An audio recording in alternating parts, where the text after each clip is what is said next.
I'm Carissa, and been a member of the church for 10 or 12 years, I guess now. And during COVID, I was asked to join or help form the COVID response team. And I'm Toni. I've been with the church, I think 8 years now. I work a lot with the praise team, but I also got involved with COVID response team. It was really about, I think, seeing a need and filling a need.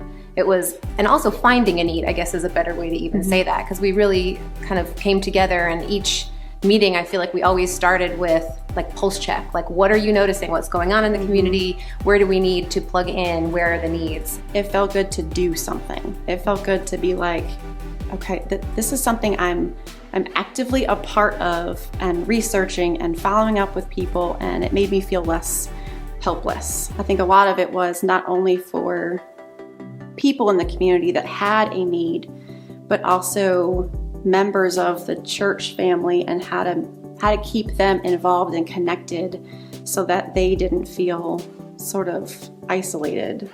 One way I think maybe my imagination was shifted during COVID in terms of how we could serve the community would be that it doesn't always have to be something when you're physically there. Really, we could find ways to help people and serve people. Even just providing information to people was a big part, I think, of COVID response, is how do we make sure people know what is available to them? Because there was a lot of help being offered, but we weren't sure everyone knew how to navigate that.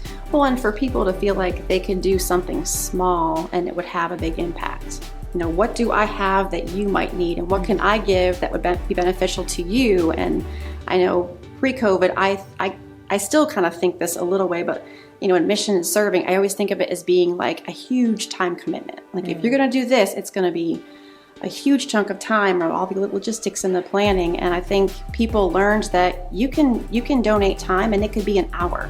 And I think just recognizing like, well, I'm really good at this. How can I use that gift in some capacity? But everyone's got a skill that they can offer, and if all those skills get put together, I think it makes a really good team.